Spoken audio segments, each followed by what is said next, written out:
Tidak ada masa depan yang indah tanpa cinta, karena cinta adalah bahan bakar yang membuat mimpi-mimpi kita tetap menyala.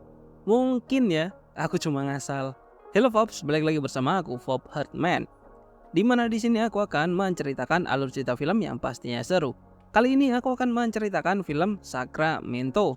Adalah sebuah komedi perjalanan indie yang disutradarai dan dibintangi oleh Michael Angarano yang juga menulis naskahnya bersama Chris Smith. Film ini menampilkan Michael Cera sebagai Glenn, seorang calon ayah yang cemas, dan Angarano sebagai Ricky, sahabat masa kecilnya yang bebas dan tidak terikat. Setelah meninggalnya ayah Ricky, ia membujuk Glenn untuk melakukan perjalanan dadakan dari Los Angeles ke Sacramento.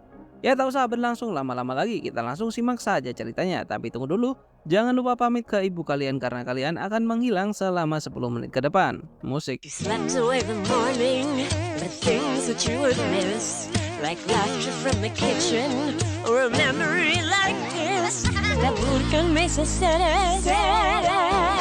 bukan cinta.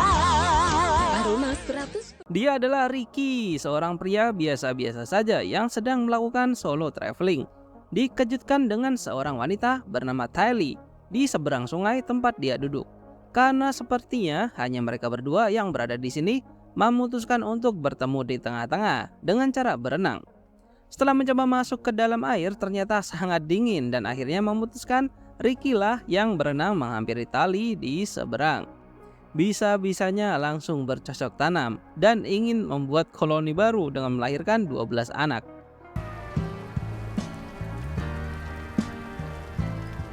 Scene langsung lompat ke 1 tahun kemudian. Dia adalah Glenn, calon bapak-bapak, dengan pasangannya Rosie yang tengah hamil besar. Yeah, I'll get a cracker. Karena terlalu banyak gerak, gula darahnya yang rendah membuat Glenn lemas. Lucu banget pula. Glenn dikompres menggunakan air hangat untuk membuatnya tenang. Mengingat dirinya sebentar lagi akan menjadi seorang ayah, itu sering membuatnya stres dan merasa takut. Dan disinilah Ricky berada di pusat rehabilitas. Ada kelainan nih si Ricky kayaknya, hingga dirinya harus datang ke psikolog beserta orang-orang lansia lainnya. Ini merupakan panti pemulihan duka, tempat di mana orang-orang mengalami kehilangan dan kemari untuk mendapatkan pemulihan agar bisa menjalani hidup kembali. Namun makin kesini Ricky malah mengacau, memberikan nasihat-nasihat aneh pada orang-orang. Itu membuat dokter psikolog menegur Ricky hingga memintanya agar tidak lagi datang ke grup ini. And licensed for. And do you guys provide? Dalam kasus Ricky, dokter ini menyarankannya untuk tinggal bersama teman dekatnya. Glenn mencoba mengontrol emosinya, groginya juga. Ini dia alami semenjak dirinya akan menjadi seorang ayah. Karena suruhan dari psikolognya, Ricky diam-diam masuk ke rumah sahabatnya, yaitu Glenn. Namun Glenn tidak ingin bertemu dengan Ricky, karena dia sudah menghilang beberapa bulan yang lalu tanpa mengabarinya. Dan juga tidak ingin memberitahu bahwa istrinya Rosie tengah hamil. Karena hasutan dari Rosie, Glenn pun membukakan pintu untuk Ricky. Sebelumnya mereka merupakan sahabat yang sangat dekat. Ketika itu Rosie belum hamil, tapi Rosie hamil, Ricky menghilang. Itu merupakan scene di awal film, ketika Ricky sedang solo traveling yang membuatnya berkenalan dengan Tylee. Mengetahui sekarang Glenn menjadi kekar, Ricky menantangnya push up 50 kali. Mereka memutuskan untuk pergi keluar makan siang. Ricky melihat kasur bayi di samping rumah dan mengetahui bahwa Rosie sekarang sedang hamil. Dan menunjukkan mobil lamanya yang dulu sering digunakan bersama. Found her. Perasaanku doang apa emang mobilnya sama orangnya kelihatan kecil ya? Glenn dan Ricky pergi untuk makan siang dengan mengendarai mobil lama mereka yang kini sudah diperbaiki. Ricky merasa Glenn kini telah berubah, tidak seperti dirinya dahulu yang sangat periang, sama sepertinya. Bahkan dirinya juga menolak tawaran untuk meminum miras. Ricky sadar akan hal itu dan meminta maaf kepada Glenn atas apa yang terjadi setahun belakangan. Dirinya menghilang dengan tiba-tiba dan datang juga dengan tiba-tiba. Dan itu merupakan bagian dari kehidupan. Maka dari itu, meminta Glenn untuk bersenang-senang selama 15 menit ke depan di mana mereka dalam perjalanan pulang. Glenn pun mulai cair kembali, yang awalnya masih bad mood kepada Ricky, kini perlahan mulai buka bicara. Bukannya pulang ke rumah, Ricky mengajak Glenn untuk pergi ke Sacramento. Sacramento adalah kota yang memiliki banyak aktivitas menarik, mulai dari museum, taman, hingga tempat bersejarah. Berhenti sebentar untuk membeli beberapa cemilan dan minuman. Tapi ketika akan berangkat, Glenn malah ingin kembali ke Los Angeles dan tidak jadi pergi ke Sacramento. Itu membuat Ricky sedih dan akhirnya menceritakan tentang meninggalnya ayahnya tempo bulan lalu. Mendengar itu, Glenn pun ikut berduka cita. Kejadiannya sudah lewat bulan lalu. Alasannya ke Sacramento adalah untuk menaburkan abu jasad ayahnya di sana, karena beliau sangat menyukai Sacramento. Karena merasa balas budi, Glenn pun akan ikut menemani Ricky. Karena ketika ayah Glenn berpulang, Ricky ada untuknya dan meminta waktu sebentar untuk menelpon Rosie. Namun ternyata itu merupakan akal-akalan dari Ricky agar bisa liburan bersama sahabatnya, mengambil kotak bola tenis dan mengisinya dengan pasir agar terlihat seperti abu. Di sisi lain, Rosie yang sebenarnya marah mengizinkannya. Ya, walaupun di balik itu dia sangat marah, namun mengingat dia sahabat dari Glenn satu-satunya, harus mengalah untuk kali ini. Setelah izin dengan istrinya, Glenn juga menelepon seseorang lainnya, sepertinya teman lamanya bernama Tommy, namun tersambung ke voicemail. Semuanya sudah terkendali dan berangkatlah mereka berdua ke Sacramento. What are you taking? Take the 6-string, alright? I got the cans. Ini merupakan perjalanan 6 jam lamanya. Lama sih. Ayahnya ingin abunya ditaburkan di Samudra Pasifik. Rada aneh sih. Ya karena emang karangan dari Ricky doang. Bahkan dirinya juga berbohong ayahnya lahir di Sacramento, padahal dari Chicago. Setelah melakukan 6 jam perjalanan, sampailah mereka di Sacramento, kota yang penuh dengan sejarah.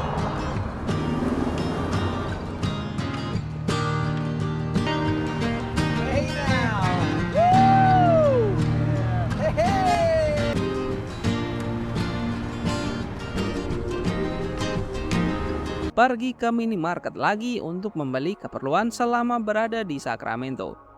Nasib baik tidak berpihak pada Glenn. Dia mendapatkan email dari kantornya yang menyatakan bahwa dirinya harus dipecat dari pekerjaannya. Tak kuasa menahan itu, Glenn bersedih pastinya. Tapi karena tidak ingin temannya tahu akan hal itu, dia mempermasalahkan toko ini yang tidak mempunyai tabir surya secara dramatis. Tapi Ricky taunya Glenn stres karena akan segera mempunyai bayi. Untuk menghilangkan stresnya, Ricky mengajak Glenn ke bar untuk minum-minum. Alright, I'm gonna hit the head. Yep. Glenn masih berusaha untuk menelpon temannya Tommy, namun tersambung ke voicemail lagi dan menceritakan semuanya tentang pekerjaannya dan juga tentang Rosie yang akan jadi tulang punggung sementara. Ketika sedang minum, Ricky mengajak Glenn untuk double date dengan cewek random yang sedang bermain biliar. Awalnya Glenn menolak karena sudah punya istri. Malah dua cewek itu nyamperin mereka sendiri. Ricky mengajari cewek ini bermain biliar, sedangkan Glenn dengan yang lainnya hanya duduk-duduk saja membahas keluarganya. That's, cars need gas. I don't go for No, just, see, it's all in the elbow motion. Setelah itu mereka memutuskan untuk keluar bersama lagi, minum, bermain pingpong, dan hal-hal random lainnya. Dua wanita cantik itu bernama Arielle dan Jess.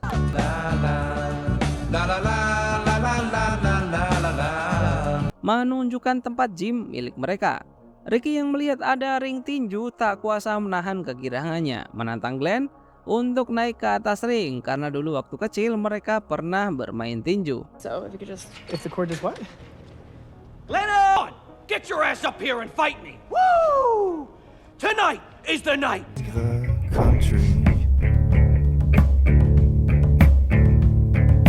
Karena provokasi dari Ricky, Glenn pun naik ke atas ring untuk gelut berdua. Mereka saling adu pukul, jual beli tendangan, dan hasilnya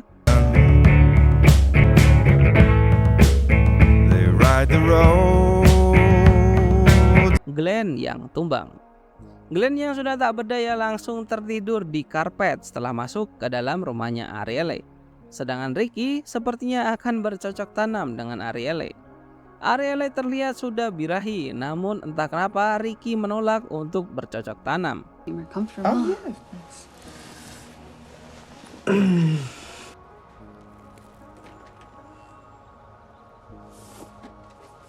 Keesokan paginya, Glenn terbangun lebih awal, mendapati surat dari Ricky bahwa dia pergi ke pasar berdua dengan Arielle dan Jess, serta menelpon Rosie. Rosie memberitahu Glenn bahwa ayahnya sebenarnya tewas setahun yang lalu, bukan sebulan yang lalu. Mendengar itu, Glenn sedikit marah, walaupun dia awalnya sudah curiga ayahnya berasal dari Sacramento, yang padahal dari Chicago. They look real nice. The pits sometimes get a little large. Setelah mereka sudah pulang, Glenn dan Ricky pun berpamitan juga untuk melanjutkan perjalanan.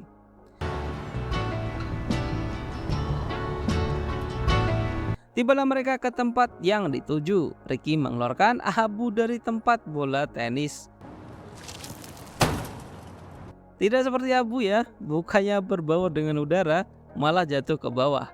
Glenn hanya berpura-pura tidak tahu, sampai akhirnya mengajak Ricky untuk membicarakan hal ini. What do you mean? Duduk berdua, Glenn sudah mengetahui tentang ayahnya Ricky dari Rosie dan meminta penjelasan itu semua. Tapi Ricky malah berbelit dan mengatakan itu semua dilakukannya untuk membantu Glenn yang sedang dalam masa bantuan.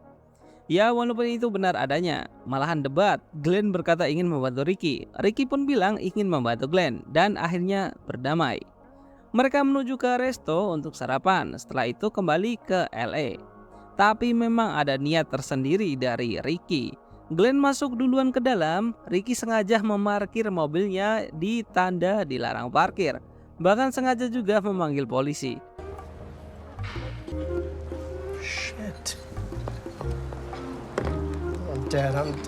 Itu membuat mobilnya harus diangkut dengan mobil derek. Setelah selesai sarapan, keluar melihat mobilnya yang tidak ada, berpura-pura seperti orang yang sedang terkejut. Benar-benar jahil banget sih Ricky. I'm gonna make this up to you right now. Okay, let me get you out. Ricky menawarkan dua saran, pergi sekarang, menggunakan pesawat dengan biaya hampir $1.000, atau menghabiskan waktu semalam lagi di sini dan mulai besoknya. Belum sempat menjawab, Rosie menelpon menggunakan HP Ricky.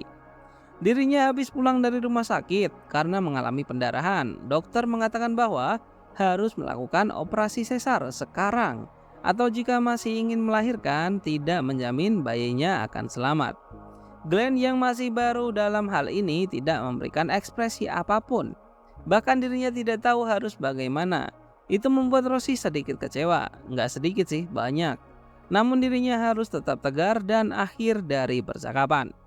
Glenn yang tersulut emosinya melampiaskannya kepada Ricky, memukulnya dan akan membantingnya.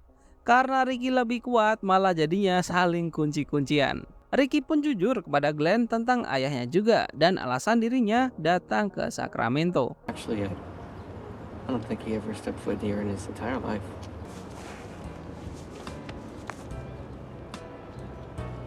Alasan dia berbohong adalah, ingat Tali, cewek yang bercocok tanam dengan Ricky di awal film, rumahnya di Sacramento dan tengah hamil.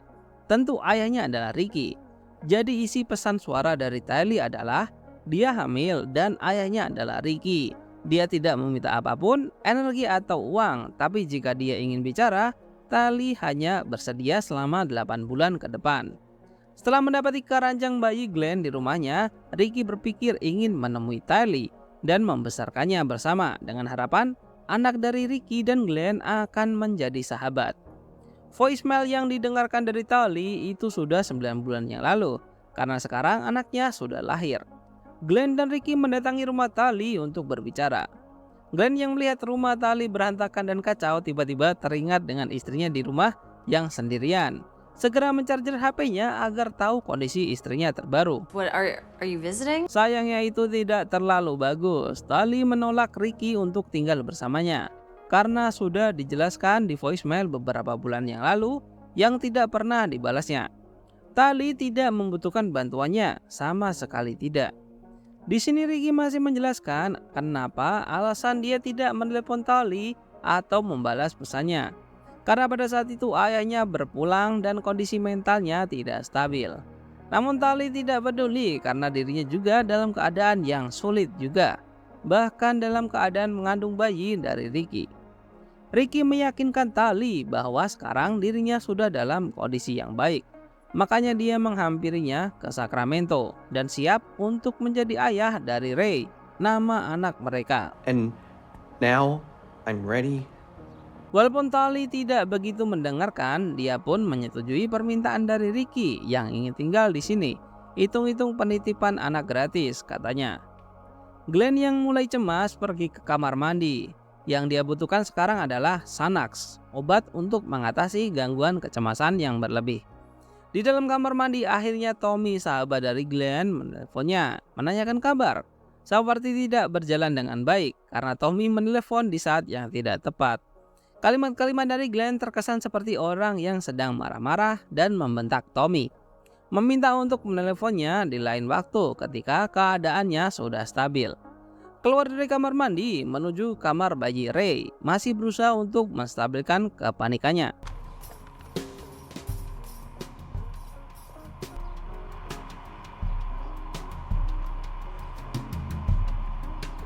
Tali memberitahukan aturan dasar dari rumah ini. Tidak ada ciuman, tidak ada bercocok tanam. Dan jika Ricky menghilang lagi, jangan harap ada kata maaf.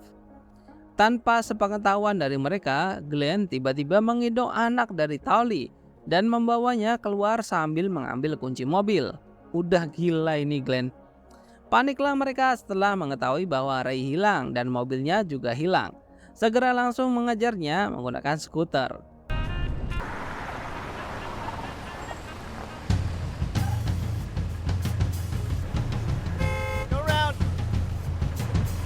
Baby on board! Rencana Glenn adalah membawa Ray ke LA, ke rumahnya. Namun Tali sudah dekat dan akhirnya mereka pun ketahuan.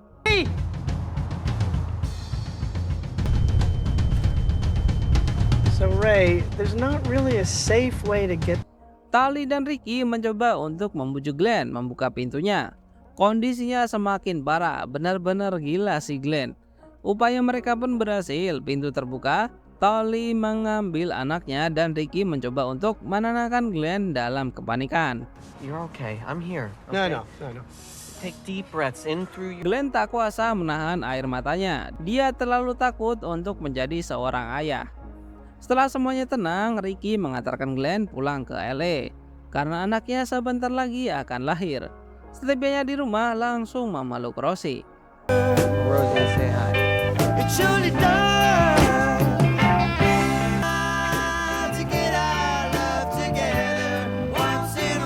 Ricky packing barang-barangnya untuk pindah ke Sacramento. Soal abu dari ayahnya ternyata memang belum dibuang selama ini dan masih tersimpan di gentong kecil.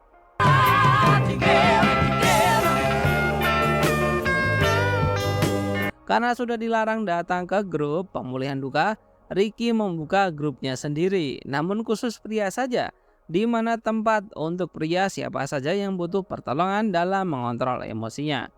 Dan tentunya terbuka untuk umum dengan bantuan dari Glenn, dan film pun selesai.